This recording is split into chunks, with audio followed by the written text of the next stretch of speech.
Raji, aku nak minta nasihat sikit lah. Tapi kau jangan beritahu orang lain tau. Ha? Bunyi macam berat je. Aku sebenarnya malu sebenarnya. Sejak ada credit card ni, aku suap banyak sangat lah. Okey.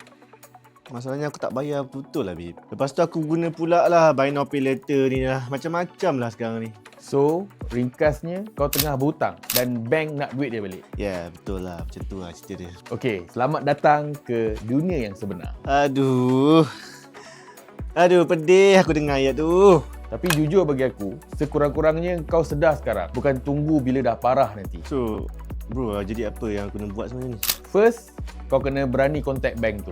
Bank yang Asyik hantar email yang dia tulis we need to talk tu ke? Yang tu lah. Cakap terus terang, tanya option apa yang ada. Kadang-kadang, bank ni boleh suggest debt conciliation loan. Bunyi macam mahal je ni. Sebenarnya lah kan, interest dia lebih rendah daripada kredit kad yang tertunggak. So, maksudnya sebenarnya dalam kes ni aku masih boleh berhutang lah ya? Ya, tapi hutang yang lebih terkawal. Dan satu benda penting, set auto debit. Jangan bagi miss payment lagi. Skor kredit bukan main-main bro. Tapi kalau bank cakap no, macam mana? Then kau kena cari kaunseling kewangan ataupun susun plan bayaran sendiri. Yang penting, jangan lari. Aku rasa memang aku perlukan plan tu lah. Memang, berbelanja ikut kemampuan perlukan disiplin. Bukan niat je. Ini tanda kau kena mula bajet betul-betul. Okay, aku dah faham.